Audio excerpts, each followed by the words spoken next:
Attachments, آج بات کریں گے وابستگیوں کے بارے میں۔ جیلسی، ہیٹ، پوزیسنس، ڈومینیشن، وائلنس، سیکٹرا سیکٹرا، یہ تمام جذبے اٹیچمنٹ سے وابستہ ہوتے ہیں۔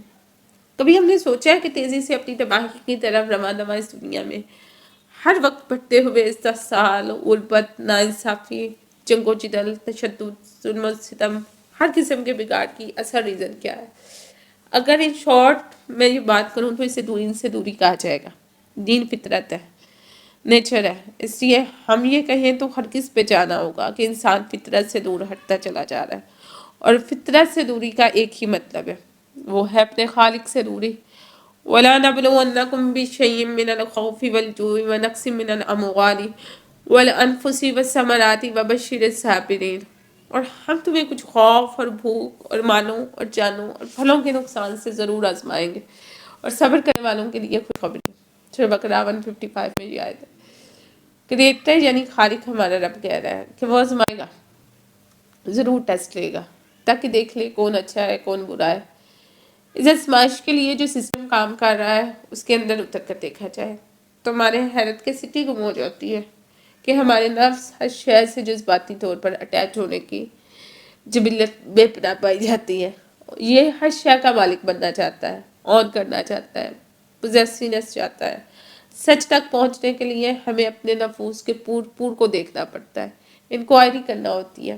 در حقیقت ہمارے نفوس اتنے گھناؤنے، بد کردار اور اتنے خوفناک ہوتے ہیں کہ اس خوفناکی سے گھبرا کر لوگ ساری زندگی خود سے بھاگتے رہتے ہیں، کامیابی سے خود کو نظر انداز کرتے رہتے ہیں، یہاں تک کہ جب اس گھناؤنے کردار سے خوف کے مارے جان حلق کو آ پہنچے اور اس کی بد کرداری کی ہولناک بدبو سے اپنا انجام یقینی دکھائی دینے لگے تو روحانیت کو فرنچ پرفیوم کی طرح استعمال کرنے لگتے ہیں۔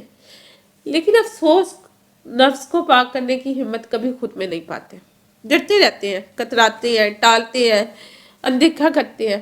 یا مجھے میر کا ایک شعر یاد آ گیا، عشق ایک میر بھاری پتھر ہے، کب یہ تجھ سناتا وہاں سے اٹھتا ہے۔ تزکیہ نفس انسان کے ذہن کا ایک ایسا سرجیکل آپریشن ہے جو بہت خوفناک ہے، اور اس میں پیشنٹ بھی خود انسان ہے اور ڈاکٹر بھی انسان ہے۔ جب اپنے ٹیومر کو بے ہوش کیے بغیر خود ہی کٹ لگایا جائے تو پھر چیخیں تو نکلیں گی اور تعفن بھی بہت اٹھے گا، مگر نفس کو پاک کرنے، پیوریفائی کرنے کے لیے ہمیں اس مرحلے سے گزرنا پڑے گا۔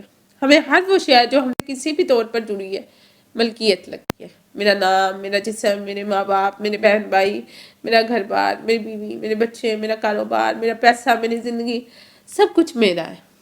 اس حق کے ملکیت کو حاصل کرنے اور برقرار رکھنے کی خاطر نفس انسان ہر مشقت اور ذلت کو گوارا کرتا ہے۔ ہمیں فطری طور پر اپنے بچوں سے بہت محبت ہوتی ہے، بری بات نہیں ہے، یہ تو اللہ تعالیٰ نے ہمارے دل میں ڈالی ہے، مگر کیا یہ وہی محبت ہے جو اللہ نے ہمارے دل میں ڈالی ہے، یا ہم نے اس محبت پر اپنا قبضہ جما لی؟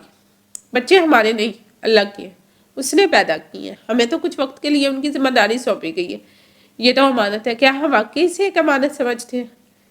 ایک باپ کو اپنے بیٹے سے بے پناہ محبت ہوتی ہے، وہ ساری زندگی اسے پالتا ہے، اس میں کوئی کام نہیں، کوئی شک نہیں، کوئی کلام نہیں، لیکن باپ کا نفس دھیرے دھیرے اس محبت کو قبضے میں بدل ڈالتا ہے۔ ماں کا بھی یہی حال ہے، اور وہی والدین، وہی باپ اپنے بیٹے کو اپنی ملکیت سمجھنے لگتا ہے۔